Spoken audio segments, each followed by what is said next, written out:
Hi, welcome to another Web Chat. I'm Kanan Chandran, the publisher of storm-asia.com and madstorm-asia. Storm-Asia has been around since 2009 and addresses issues on a number of trending and topical discussions. And the two pillars within Storm-Asia are impact investing, which is becoming an important aspect of philanthropy and doing good globally. The second pillar is on the trends in the Asian marketing and advertising industry, which is where Madstorm Asia comes in. You can check out the madstorm.asia site for more information. What I just said, talking about the brands that I'm involved in, leads us into today's discussion, maintaining consumer trust and preventing ad fatigue. Now, we can't escape advertising, marketing, and the constant selling that is taking place all around us. As we spend more time on our devices, it's hard to evade and avoid the pop-up ads, the repeated content, the fake news, and many, many other things. Now, does advertising achieve its intended role to inform, educate, entertain, and entice us into buying something? Let me introduce you to today's panelists for the discussion, who bring a wealth of international industry knowledge and experience. AI expert Chris Catchpole is the Chief Creative Officer of Rockstar. Chris is based in Vietnam and was previously Executive Creative Director at BBDO, DDB, Lowe, and digital agency Interone China. He also worked at Ogilvy, Singapore, and DDB, Amsterdam. Now, Pushkar Sane is co-founder and CEO of Convergination Ventures. His 27 years of extensive experience spans digital technology, marketing, advertising, media, strategy, data science, and AI. Now, Pushkar previously worked in regional and global leadership roles for Starcom, RSCG, and FCB Worldwide. Welcome, Pushkar and Chris, to this web chat on maintaining consumer trust and preventing ad fatigue. I'd like to start out by asking you, given your respective backgrounds, what are your observations of the industry on the issue of consumer trust? Maybe we'll start with you, Pushkar. Thanks, Kanan. Great to be on this web chat. So if you look at consumer trust within the Asian markets, we typically don't define Asia as one entity. There are big markets like China, India, Indonesia, and there are relatively smaller markets of Southeast Asia or even city-states like Hong Kong and Singapore, where the definition of trust changes. Typically, when you look at bigger markets, India, China, they also don't behave in a very singular way. India will have three different markets, so to say. The tier one metro cities work in a particular way as far as trust is concerned. Same with China, Beijing, Shanghai, Guangzhou, the bigger cities show a different pattern. So what we've seen over the years is that consumers in Asia are actually wanting the brands to succeed and have tremendous level of trust in brands that are established. So let me give you an example. So if you kind of take a consumer brand like coming from Unilever or P&G, you will in general see that the brand has higher degree of trust across Asian markets and including bigger cities and bigger markets in Asia like China and India. But there are a lot of new upcoming quick commerce and e-commerce brands or network selling brands which are launched. and that trust is difficult to develop over a period of time. So it really depends on which category you are in, which market you are in. But by and large, Asian consumers have better trust that we have seen in brands uh, compared to, say, their Western counterparts. Chris, what are your thoughts on that? And trust. Blimey, and advertising's not in a great place. Advertising used to be absolutely loved in the 90s or the 2000s and things. They're classic ads. Now, whether it's we're bombarded with it or people are just trying to sell us on product features rather than emotional features. That makes you feel. Whether we're just tired of seeing the same formulaic approaches. I mean, I do find Asia full of formulas. You do it this way and it'll work. It forgets that we're human beings. They tell us what they want us to know rather than what they want us to feel. So, trust. I don't know. I don't think people think about advertising. They don't. In the real world, they've got far better things to do. Like saying that Pushkar was saying before about the rain in Hong Kong, that took up everyone's time yesterday. They weren't thinking about ads. They think about their lives. They think about if something fits into their life, then maybe, just maybe, it's of interest to them. But trust. I find Vietnam a very positive country to live in. So there's an awful lot of positivity which pours out online. When a campaign goes out and it's actually interesting and fun and sparks debate, then it's the comments are really very, very positive on these things. People trust big brands, I think. But how do you keep being a big brand? I mean, I think the big brands tend to put out a lot of so-called, localized global work, and I think I'm not a big fan of that, if I'm honest. I mean, it's better to properly localize the work. I'm not very good. I'm giving a very roundabout answer here, aren't I? I'd like to give you a better answer about trust.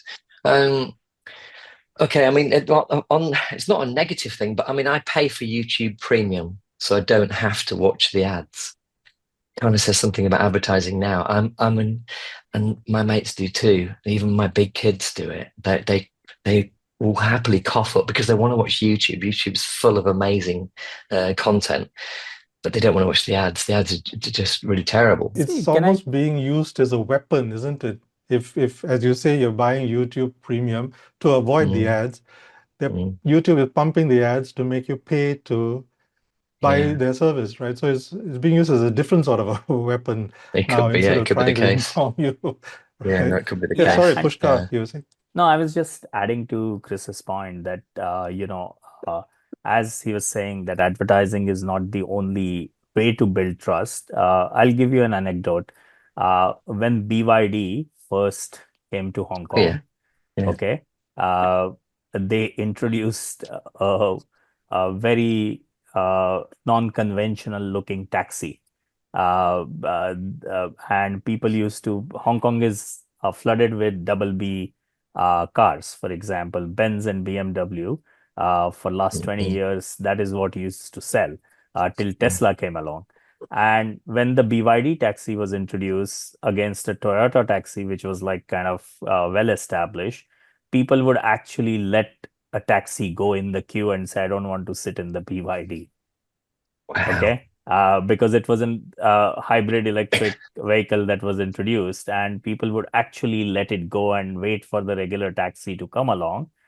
To the extent now, BYD is a very hot selling brand, and more people are trusting him. That trust has been built over a period of time. And what has also happened is that their own product quality and outlook towards consumer marketing has changed, and people's own behavior and expectation from the brand has changed, because earlier BYD was a Chinese brand coming in with a taxi in Hong Kong. Now BYD is a global leader in EV and bringing in really fancy cars, and now people don't mind driving that or sitting in one. So it's just over a period of time, product experience has kind of delivered to people, and as a result of that, acceptance and trust has gone up. So it's not a function of advertising, but it's actual experience and the price point at which it's available in the market. What was the initial reason for the reluctance to accept BYD cars, the Because taxis? they were a battery company, right? So they were not known to make cars. When EVs first came along, there was a fair bit of skepticism that if battery catches fire and my car is going to start burning middle of the road. Plus, you have never seen a BYD car on the road. And some point in time, I would say there was a market snootiness to kind of just prefer double B German brands. And that has changed over a period of time with the demographic changes coming in, Gen Z, Gen Alpha, however you want to define it. And that has changed the equation. But earlier reluctance was, oh, I don't think they make cars. So why is this a BYD branded car here on the road? So it's about establishing a brand. Establishing that brand Yeah. over a period of Yeah. time and kind of actually bringing that service quality or product improvement over a period of time. Okay, just popping on to a question that's popped up from Mark Masterson.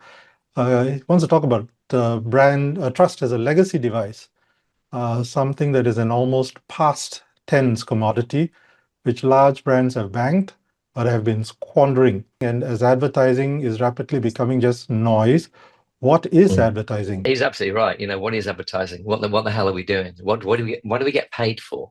There was years ago, I remember working in an agency on King's Road, and we were just laughing and joking and messing around, just like we used to do in advertising, and that's an awful lot of time. All that kind of playfulness led to great ideas, because actually you need to give your mind a rest.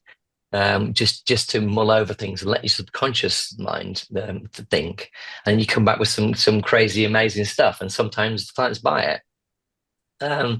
But no, and sorry, someone said, and to think we get paid for this. And at that moment in time, I just thought, yeah, I have a lovely job. It's got a lot harder, a lot harder, and a lot less fun. That's the only thing I'd say about it. As I said, I try to look through things a positive lens. There's fun to be injected, but everyone's got so serious, very, very serious. And you really Why do you think that has be so happened? serious. Okay, let me rephrase it in terms of it's getting more fun, getting less serious. It's making a turnaround. I wanted to make one point, which is about awards. So as creatives, for example, our careers go up by the number of awards we win. That's basically it. So if you've got a couple of lines in your portfolio, if you've got a Grand Prix in there, you're going to get poached. You're going to get big pay rises. That's your career takes off. You reach the high levels with those awards. Okay.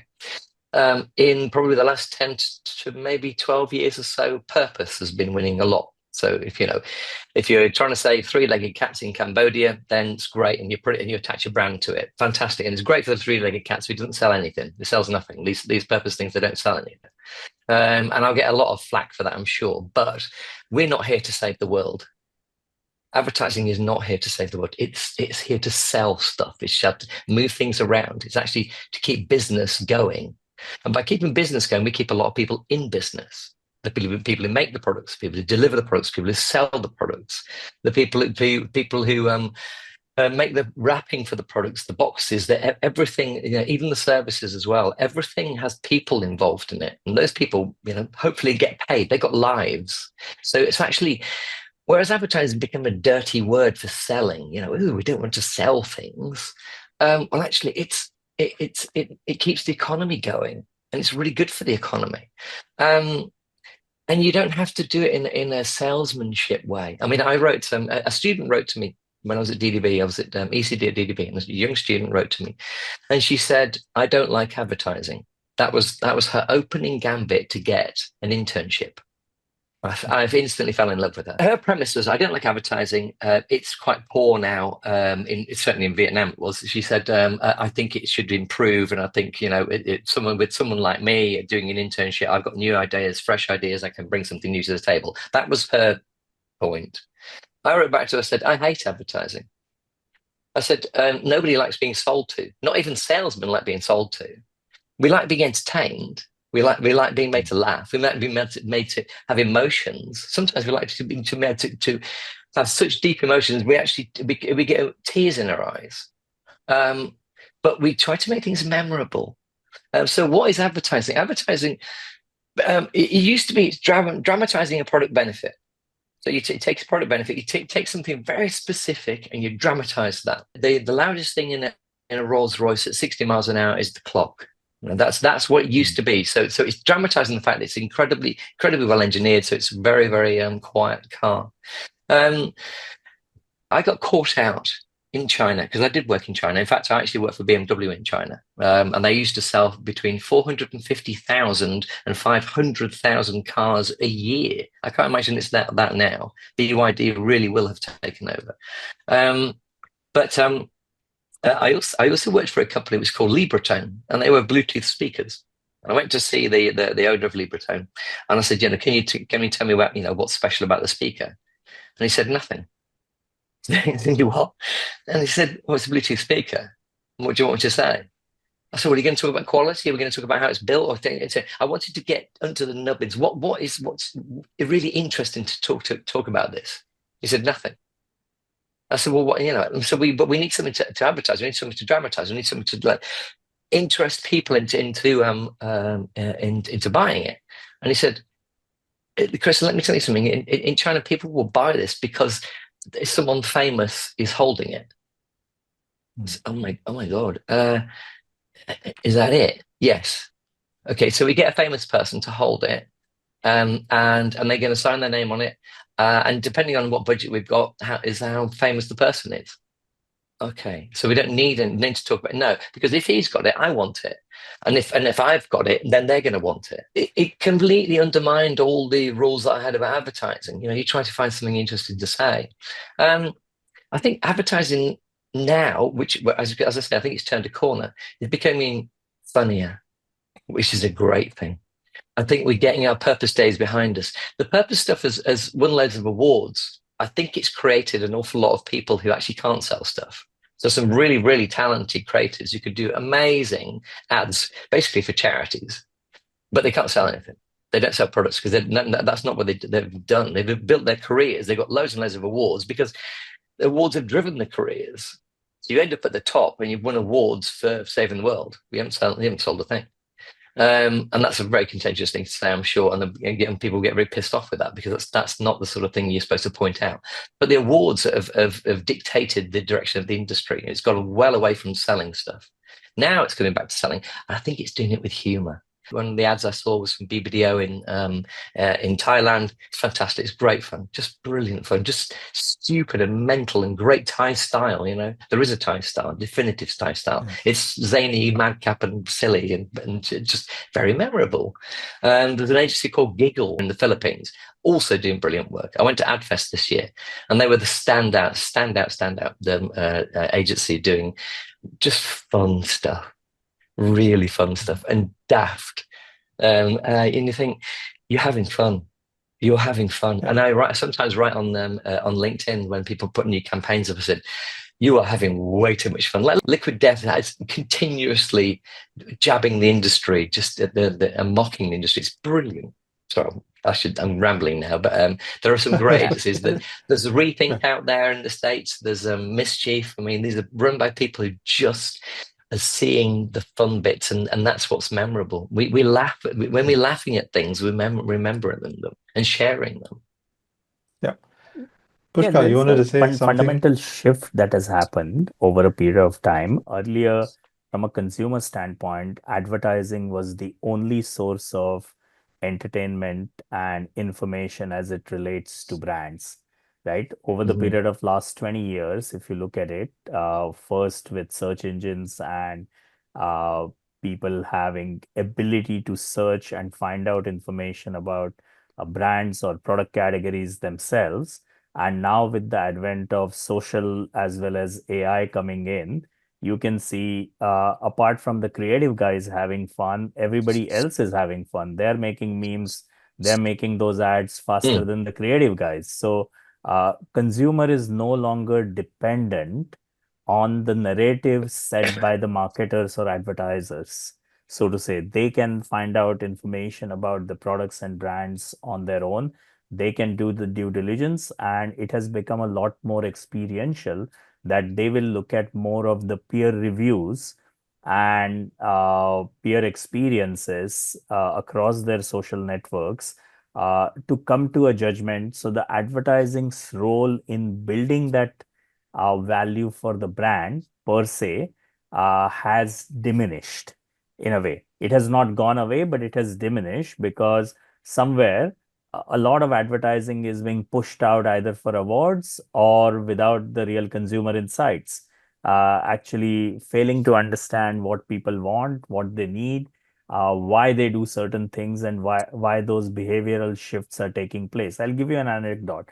A lot of people switched even across stratas, across the segments and age groups, switched to e-commerce or quick commerce during the COVID era, right? Because people were stuck at home, they were buying everything online.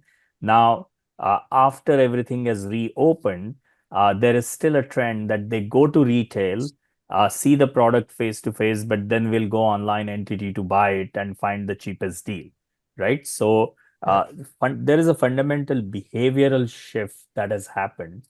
And I think industry per se has failed to recognize that, and we are still pushing out the same 30, 40, 60-second video ideas and doing cool memes and viral videos rather than actually understanding what ticks and what sticks with the consumers.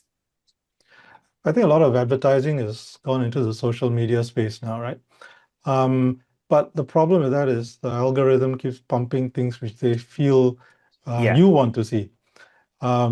Even if I don't want to see it, I'm still getting bombarded by the same ad being repeated over and over and over again. So what's the value in that? What's the value in that for the consumer when you're forced to watch something you don't want to watch? It hits a point where when that ad comes out, I just flip my phone over and do something else. So it's really not being beneficial, right? So can't the ad companies sort of fight back against that? Can't the brands fight back against things like that? See, what is happening is that a lot of big advertising groups have outsourced their thinking to big tech. A lot of times, big tech are driving the agenda with the clients and making sure that clients spend money on those new formats and new things. So if you look at it, the amount of YouTube ad bombarding that takes place, or whether within Facebook, uh, you will kind of realize that many of that is not relevant. Many of that is not something that you want to see. And in fact, sometimes those brands are interrupting your experience. So it's actually taking away from positive feeling towards the brand, and it's actually making you a lot more frustrated with the brands showing up in your feed time and again, for example. But good old days, for example, there used to be art and science of both strategy planning and media plans, and making sure that you were not overexposing people to your advertising. There were frequency caps. Now, all that thinking has been outsourced to big tech. Those guys do joint client workshops with big companies, and agencies are only executing in a way. So I think unless agencies take that control back and tell the clients that it's some of it is not working, stop spending money on that, stop bombarding people, but nobody wants to bell the cat. So it continues as it is, and revenue keeps flowing on that front. There was a comment from a guy called Greg Han, who's the Chief Creative Officer at Mischief. He's a really, really talented guy and he's won stacks of awards. But he's also incredibly funny and very, very smart. And his thing was, and he tells clients, you can't afford to be boring. which is it costs too much money in your media spend to bore people into submission. Why not be incredibly entertaining and just do it once? There was the Cadbury's Gorilla advert, which this is going back quite a few years, but in the UK, it's the most loved ad of all time. And I'm only talking about UK. This is not particularly mentioning Asia at the moment. But the most loved ad of all time, it was only ever shown on TV once. Now, only earlier this year, I went to a media planner and I told them this story. And I said, look, I'm launching this new loyalty program. I'd like to do a 90-second commercial online. We're going to show it once. We're going to do an advertising campaign for the commercial, which is the model that Cadbury's did. So the week before the commercial came out, he said, watch this network at 7 p.m. on Thursday, and you'll see the new Cadbury's film. Wow, I mean that's some balls, saying, okay, we're going to show it once, and they did. It was iconic. It was, whether some people loved it, some people thought, what the hell have I just watched? It was talked about like crazy, and this before it's the very early days of social media, so it didn't go around like wildfire, but nonetheless, it was iconic at the time. And as I say, still the most loved ad of all time in the UK. I said, this is the media planner here, and he said, you can't. He says, there's 40 channels in Vietnam. He says, you're not going to be able to buy them all at the same time. He said, and it's so fragmented, the whole media landscape, because you're going to have to run it everywhere. And he said, there's impossible to have that kind of media spend. I said, but we're only running it once. He goes, yeah, same. It doesn't matter. You try and buy that particular space at a certain time on every network. And I said, yeah. And he goes, no, no, you're not going to. TikTok's massive here. He said, look, do 100 TikToks, stick it on TikTok. It'll go around the country like wildfire in a day. Is there room to be clever today, or is it all about how you position your selling statement? One sentence only. I think people love clever. People love receiving clever stuff. They do engage with clever stuff. Just the problem is that how do you bring out that clever stuff in front of people organically? Unless you pump in media monies, you're not going to get that clever stuff out, unless it is so great that you don't really require any media money and it goes viral on its own. But those are far and few. But definitely there is a space for clever stuff. There is a space for a good thinking and converting that good thinking into a creative manifestation, so to say, that people like. Now, what happens on platforms is that they're driven by algorithms. So if you look at your own feed, you're constantly shown something that either you don't like or you don't want, and you are getting less and less. So you are competing with a whole host of, suppose you're a boutique hotel and you want to advertise. There are 50 other travel clickbait guys on the networks who are kind of doing all sorts of ads, pay-per-click basis, that your clever stuff would get kind of lost in all that is happening around it. So key is to not only do clever stuff, but actually get that out in front of people in a unique way. Without that, it would be lost. As in, just being clever doesn't help. Got to get it out to That's people. true. How do you get around that if you're a small player? You've got a clever way of presenting something. What's the strategy you should apply to try and make yourself seen as widely as possible? Go as remarkable as possible, go as wild as possible, go as crazy as possible, go as weird as possible. I mean, you're going to have to do something to stand out. I mean, most of advertising here is like striking a match in a thunderstorm. It's gone in seconds. You don't remember it the next hour. In fact, you don't even remember it the next hour. So there's some statistic like 95% of advertising. I'm making this up now. I know it's a lot, but 95% of advertising isn't remembered the next day. So whatever you're doing, you really, most people just don't see it. It's not part of their life unless it's relevant to them right at that moment. And which is where intent comes into play. That typically, when we talk about intent in the industry, we are only talking about purchase intent. but there could be intent to explore, intent to recommend, intent to try. There are 6 or 8 different types of intents that can be tracked. And depending upon what your intent is, people are going to seek out that advertising or product and trying to look at that. But if your intent is not there, then it's a blind spot. Sometimes there is an intent to detract or dislike something. So you're kind of going to go after a particular brand with that intent that I'm going to find out wherever they're advertising and going to kind of actually put negative comments on every post that they do.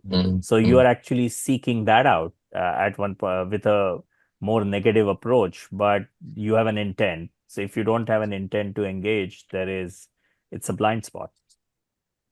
I had a conversation with my old creative director, who was one of the partners of an agency, like probably 20 years ago. And I asked him, because we did direct marketing, direct mail, sending stuff through the post. And we'd have an average response rate was 0.1%. So one person in 1,000 replies, they want the service or product we're selling. What happens if one person is really into this, but 999 people hate it? So that's the reason why they didn't respond. They didn't like it, and it made them angry. And they said, "But that's not what we do. We're trying to get that 1.1%. So if we get 0.2% or 0.3%, fantastic. Great response rate." But they weren't considering all the other people out there. They were basically annoying. And I found that really weird. And I thought, why don't we, some response rates were very, very high. I remember that a company did advertising for a new Hyundai Coupe, and they asked people to help them design it. And they asked them to help them design the steering wheel and the wheel trims and the back spoiler. And they gave them a choice of 3. And people felt like, they were actually being part of designing this new car. And that was really smart, because you felt as if you were part of the project. You're integrated in there. And anyway, all the cars sold out within, before they were even made. It was just fantastic. And because they were able to go back to some people and say, "We loved all your 3 suggestions. We used them all.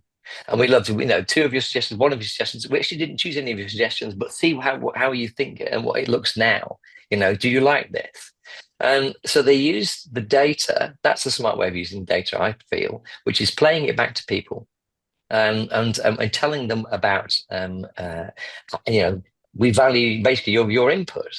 Integrating people into campaigns, I think, is really, really helpful. I mean, honestly, I did a talk on this. It was about 16 years ago now at WARC, WARC, the World Advertising Research Council, I think they're called, talking about feeling like you belong in something, not being advertised at, being involved in.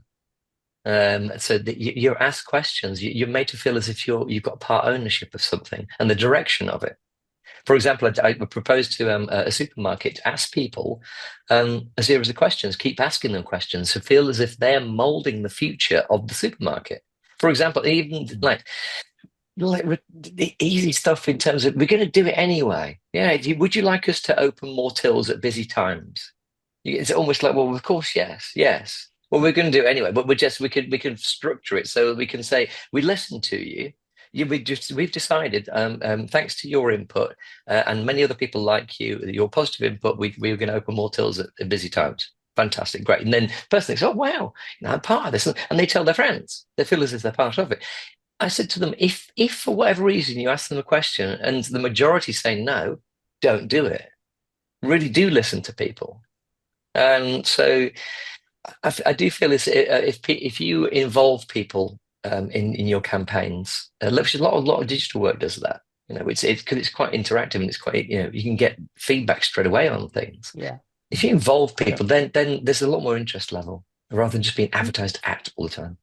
Sometimes you can ride on a particular trend or something interesting that you see it online. Definitely. I'll give you an example. As in, there was a meme video which kind of went viral in India, where they had shown a guy trying to learn, pronunciations of different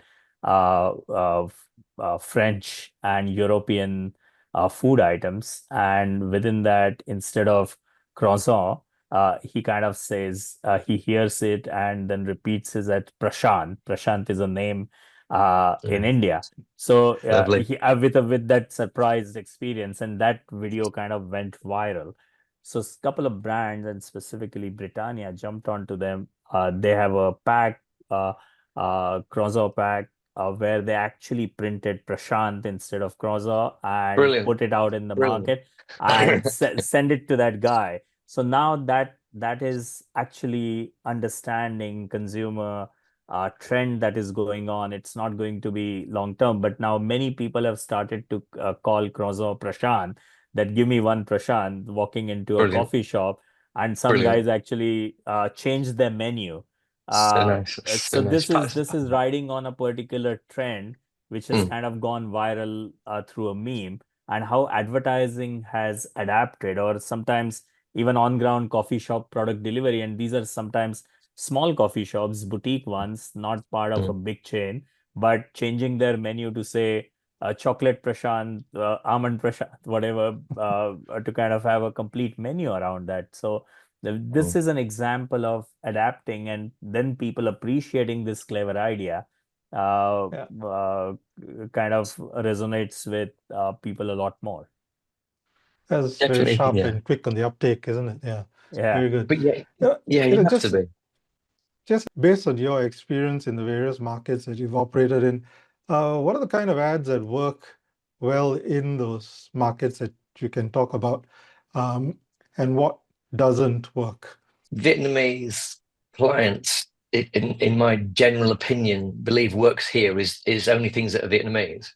I've said in a meeting before, if you were in Australia and every single commercial, it doesn't matter if it's for a car, a washing machine, new clothing range, sneakers, a new barbecue, they're at the barbecue. Bruce and Shayla are at the barbecue. Bruce has got a hat on which has got corks all the way around it. Absolutely stereotypical, horrific stuff, unless it's done with irony, which it isn't here. You've got exactly the same cookie cutter ads going out with stereotypical children, the exact same, almost the same grandparents in everyone. And mum is, the child is pleasing the mum is pleasing the grandparents, and it is unbelievably sick making. Because you just, it's such a formula, and you think, are people still watching noodle ads for noodles or washing powders or things which have got such stereotypes in?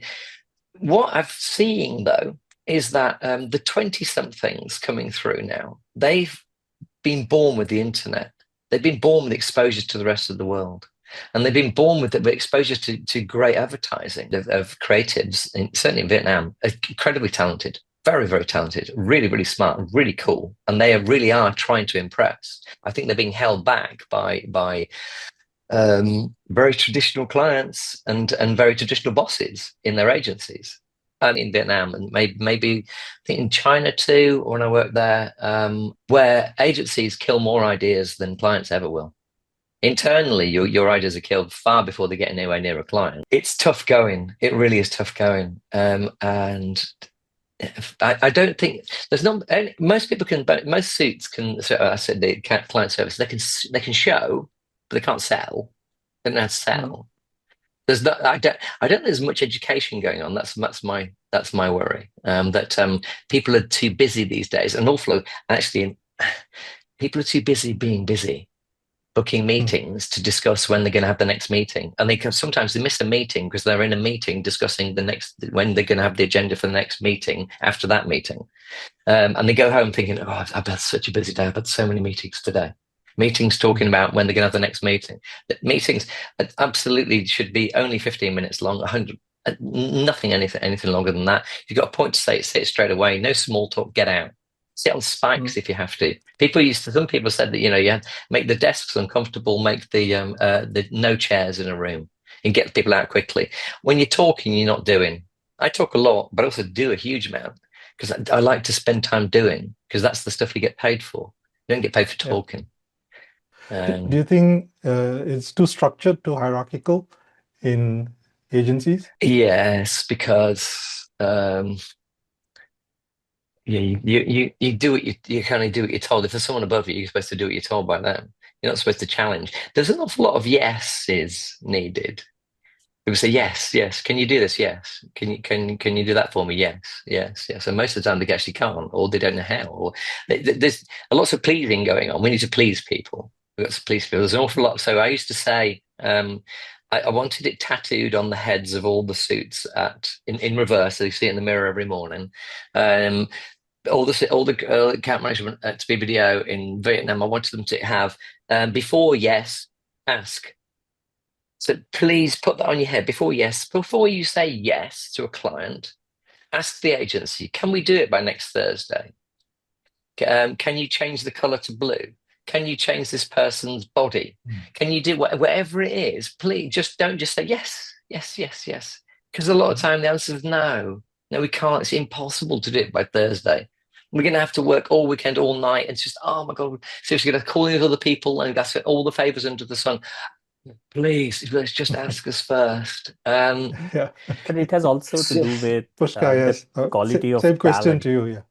The quality of talent that the industry is attracting, right?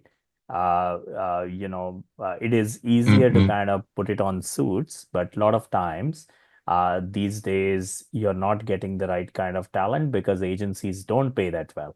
And their margins are all under pressure from clients. So it's a unending web, and you get poor talent who is not well versed, who has not done depth of research, and in general, we see this across industries that overall, as a suit or as a strategist or as a planner, you got to know a lot more about your client's business than the brand managers know themselves. But now, with the frequent switching that goes around, you don't get that consistency and that depth of experience. So as a result of that, you are basically not in a position to challenge anything or stand up to client with a particular data set or a particular point of view, because you are just reduced to carrying from here to there, and it's more of a courier role rather than a partner role with the client. So that equation also needs to change because unless that changes and unless the strategists and the suits take on that role to kind of say we are here to counsel the client, and if the client is doing on a wrong path, going on a wrong path, we will tell them. Now, many don't have the spine to do that because they might lose the account, and there are 5 other agencies willing to work for 20% discount after you lose that account. So it's a self goal by the industry over a period of time that we haven't held our heads high and say this is what we stand for and we deserve to get paid better in the industry. Of course, by delivering results. It can't be that we do no work and we give you rubbish work and still pay us a lot of money. So it comes back to that talent issue. There's a final question from each of you. What are your views on what would help to improve the whole idea of consumer trust and advertising fatigue? Make me smile. Just make me smile. From smiling, I'm thinking. You've added a drop of happiness to my day. Don't make me scared. Don't make me fearful. Don't pull up the heartstrings. It's easy. A few years ago, because Tet, there's Vietnamese New Year here. Tet, T-E-T, Tet, and I said to a client, look, this year we're going to go for some humor, please. Can we try to do something to make people smile? Because actually, I said, no more tears at Tet. Please, can we have no more tears? Let's not make people cry. It's one of the funniest, the happiest, the most beautiful times of year. Let's add some joy. Add some more drops of joy. If you can add some drops of joy into people's lives, I think that's a far, far nicer place to be. Just keep selling it on product benefits. It's actually incredibly boring and nobody remembers them anyway. Because they always want to tell you all 10 things or 20 things or 50 things that are in them. There was an agency here which basically they had a masterstroke probably 12 years ago, where they created an agency which really only did music videos. And music videos fantastic because you could, every single thing that the client wants to say, you can stick in the lyrics. Does people remember any of it? No, not at all. Remembered nothing of it. And the only thing that the videos did was promote the stars in the videos. They didn't remember, none of the clients, nobody remembered any of the clients' products or any of the client benefits or anything at all. They remembered, and these people are now big stars. That's great for them. Did absolutely nothing for the brands. But, and everyone wanted a music video because we can say everything we want to say. My old boss used to say, if you throw someone 20 balls, they'll catch none. You throw them one, there's a chance they'll catch it. Give us one message, please. That's one message, but say it in an entertaining way. Entertain me, make me smile. Okay, great. Pushkar? Yeah, I agree with this, as in entertain me, but at the same time be relevant, as in I'm finally, Certainly. if I have to build trust with the brand, I need to kind of have that relevancy.